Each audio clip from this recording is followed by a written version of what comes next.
नमस्कार, मैं अमित कश्यप और आप देख रहे हैं हंगामा टाइम्स न्यूज। इस वक्त की खबर सामने आ रही है उत्तर प्रदेश की राजधानी से, जहां क्षत्रिय समाज की एक सबसे बड़ी शक्ति क्षत्रिय महासभा संपूर्ण भारत की एक महत्वपूर्ण समीक्षा बैठक संपन्न हुई। लेकिन यह सिर्फ एक बैठक नहीं थी, बल्कि यह केंद्र सरकार और यूजीसी विश्वविद्यालय अनुदान आयोग के खिलाफ एक बड़े आंदोलन का शंखनाद था।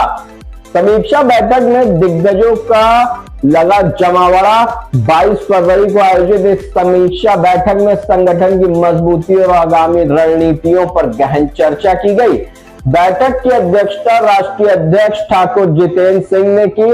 इस मौके पर संगठन के तमाम दिग्गज चेहरे मौजूद रहे, जिनमें मुकेश सोम राष्ट्रीय कार्यकारी अध्यक्ष, ठाकुर करुणेश सिंह राष्ट्रीय अध्यक्ष युवा प्रकोष्ठ, वहीं ठाकुर जयकरण सिंह राष्ट्रीय संरक्षक, ठाकुर कैलाश सिंह राष्ट्रीय कोषाध्यक्ष, अवनीश सिंह राष्ट्रीय संगठन मंत्री, योगेंद्र सिंह राष्ट्रीय सचिव, शैलेंद्र सिंह अध्यक्ष अनुशासन समिति। यूजीसी एक्ट पर कड़ा प्रहार को लेकर बैठक का मुख्य एजेंडा रहा। वहीं यूजीसी एक्ट का विरोध भी किया गया। राष्ट्रीय अध्यक्ष ठाकुर जितेंद्र सिंह और कार्यकारी अध्यक्ष मुकेश सोम ने साफ शब्दों में कह दिया कि यूजीसी की वर्तमान नीतियों छात्रों और समाज के हितों के खिलाफ है। संगठन के पदाधिकारियों ने कड़ाई से अपनी बात रखते हुए इस एक्ट को बदलने की मांग की है।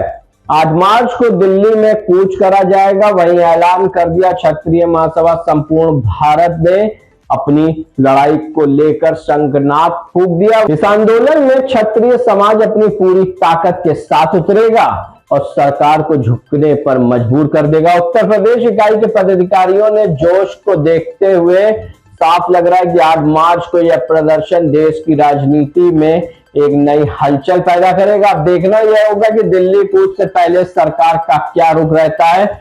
और क्षत्रिय महासभा संपूर्ण भारत की समीक्षा बैठक में राष्ट्रीय अध्यक्ष ठाकुर जितेंद्र सिंह ने फूका आंदोलन का बिगुल। 8 मार्च को दिल्ली चलो, सर्व समाज की एकता और अधिकारों की रक्षा के लिए क्षत्रिय समाज तैयार है। आइए डालते हैं तक गुप्ता चीफ सब एडिटर की एक रिपोर्ट पर नजर, जहां उन्होंने कार्यकारी अध्यक्ष से पूछा कि आखिरकार किस तरह की रणनीति और क्या उद्देश्य को लेकर दिल्ली चलो अभियान के तहत भारी संख्या में क्षत्रिय महासभा संपूर्ण भारत में फूंक दिया शंखनाद। आइए डालते हैं रिपोर्ट पर नजर। नमस्कार, मैं एकता और आप देख रहे हैं हंगामा टाइम्स न्यूज। यूजीसी बिल को लेकर विरोध प्रदर्शन जारी था। कुछ समय के लिए इस पर रोक भी लगी है, लेकिन कहीं ना कहीं अभी भी चर्चा का विषय है कि इस बिल को लाने का मेन मकसद क्या था।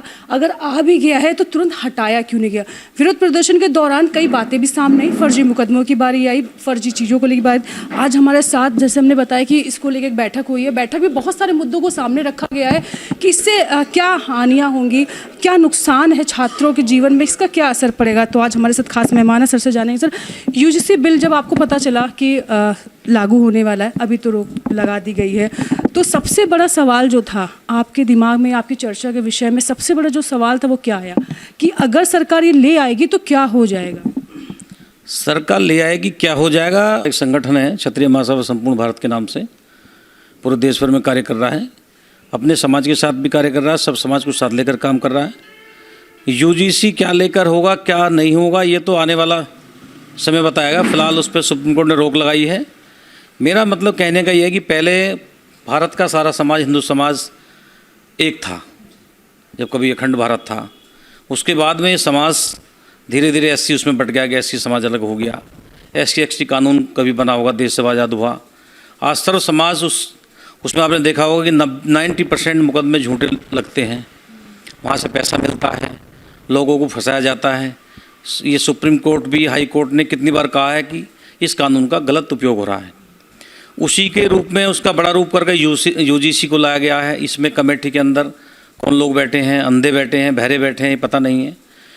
एक तरफ तो पूरे भारत को अखंड भारत बनाने की बात हम कर रहे हैं। हमारे देश में सारे ऋषि मुनि, संत, महात्मा सब लोग इस कार्य में कर रहे हैं। आपने देखा होगा भी हिंदू सम्मेलन पूरे भारत में जगह जगह हो रहे हैं। उसके बाद में कौन सी ताकतें देश के अंदर लगी हुई हैं जो देश की सभी जातियों को, जो हिंदू जाति है इसमें सब जाति सम्मिलित हैं, सब एक साथ रहना चाहती हैं, एक साथ मिलकर काम करना चाहते हैं। तो तो कौन सी ऐसी ताकतें काम कर रही हैं जो सर्व समाज को छिन छिन करके उसे काट रहे हैं, आपस में भाई को भाई से लड़ाया जा रहा है। पहले तो हिंदू मुस्लिम की बात थी, अब हिंदू मुस्लिम पीछे छूट गया, अब जातियाँ बढ़ गई हैं, अब जातियों में भी अब ओबीसी, एससी, एसटी, अब जनरल ओबीसी अलग हो गया है।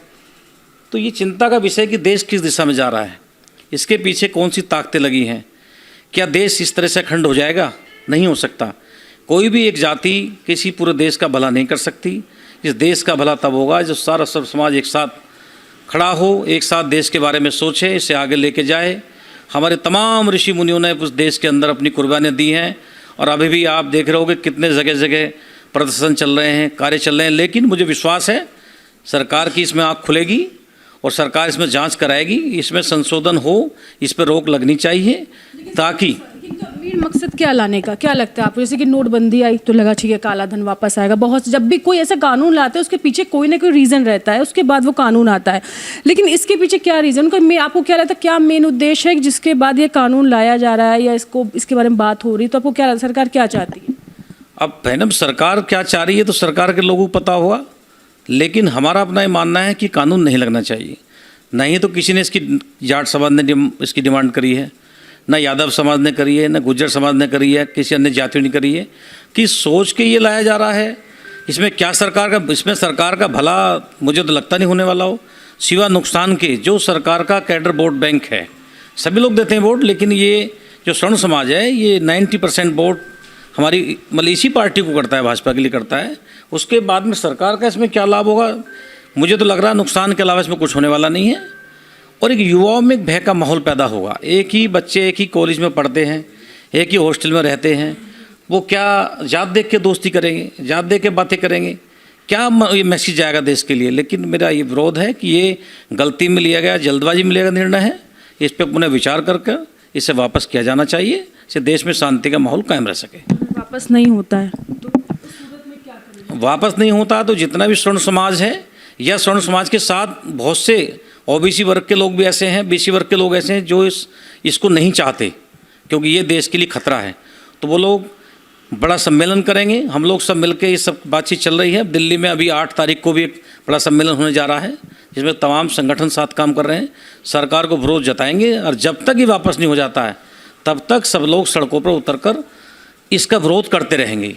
जब शक्ति सब एक जगह होती है, जब संगठन एक जगह होता है, जब जनता सड़कों पर उतरती है तो सरकार को झुकना पड़ता है और सरकार झुकेगी, इसे वापस लेगी, मेरा मानना है। 27 में इसका असर देखने को मिलेगा, क्योंकि अभी तक तो आप लोगों ने बहुत सपोर्ट किया बीजेपी को। 27 में इसका असर देखने को मिलेगा अगर बिल वापस नहीं लिया? होना चाहिए। जो पार्टी का कैडर का वोट बैंक है पूरा 2700 2900, तो बिल्कुल नुकसान होगा। और हम लोग सब भाजपा से जुड़े हुए लोग हैं, सब भाजपा को वोट करते हैं, भले अपने संगठन में काम करते हो, और इनके दिल में भाजपा बसती है, सनातन संस्कृति बसती है, क्योंकि राम मंदिर बनवाया भाजपा ने, सारे काम भाजपा ने किए हैं, तो मतलब जुड़े हुए। लेकिन जब आपकी सनातन संस्कृति पर चोट पहुंच रही है, आपके सम्मान पर चोट पहुंच रही है, तो निश्चित रूप से नुकसान तो होगा। लेकिन मुझे पूरा विश्वास है कि ये बिल वापस होगा।